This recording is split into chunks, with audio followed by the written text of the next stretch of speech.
Johnny, let's start with when your legacy began. Where were you born? Well, I was born May 3rd, 1850 in the town of Washington, in Indiana. They later changed the name to Greeks Fork. I preferred Washington. Do you have any siblings, or were you more of a lone wolf as a child? I was the oldest of 5, one brother Martin and 3 sisters, Fanny Fern, Mary Ann, and Maddie Bell. Johnny, tell me what happened to your brother on the way out west when you were heading to California. Well, to put it simply, he had an accident with a shotgun. Would you like to elaborate a little bit more? Well, it was early morning. He stepped out of the wagon to check for Indians, and a shotgun went off in his face. And he was only 10 years old when that happened. Sadly, yes. Johnny, what were your teen years like? Your brother never made it to his.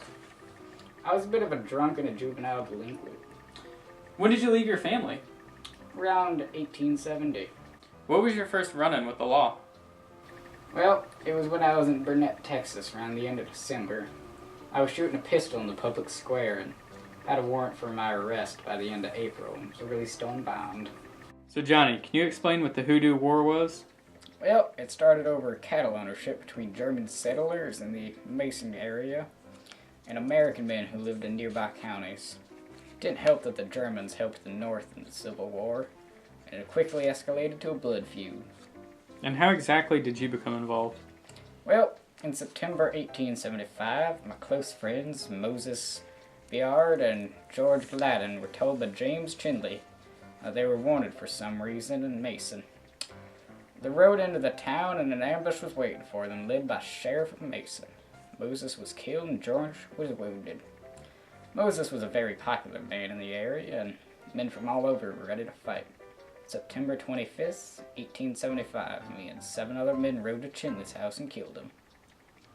Were you ever arrested after killing Cheney? There was never a warrant for the murder, because no complaint had ever been made against us. Were you involved in the ambush on Dan Holster?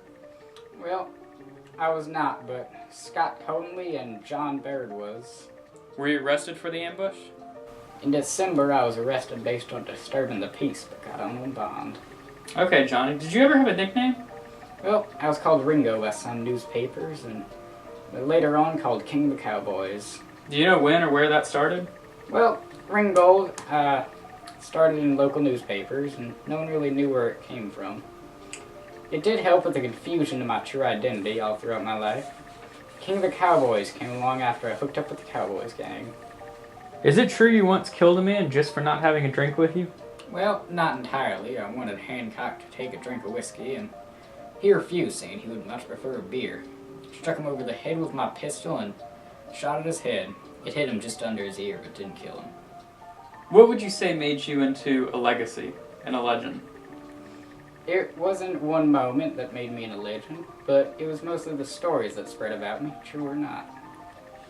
What do you think your greatest accomplishment was? Well, my greatest accomplishment would have to be how people exaggerated my stories and how many men never knew the full truth.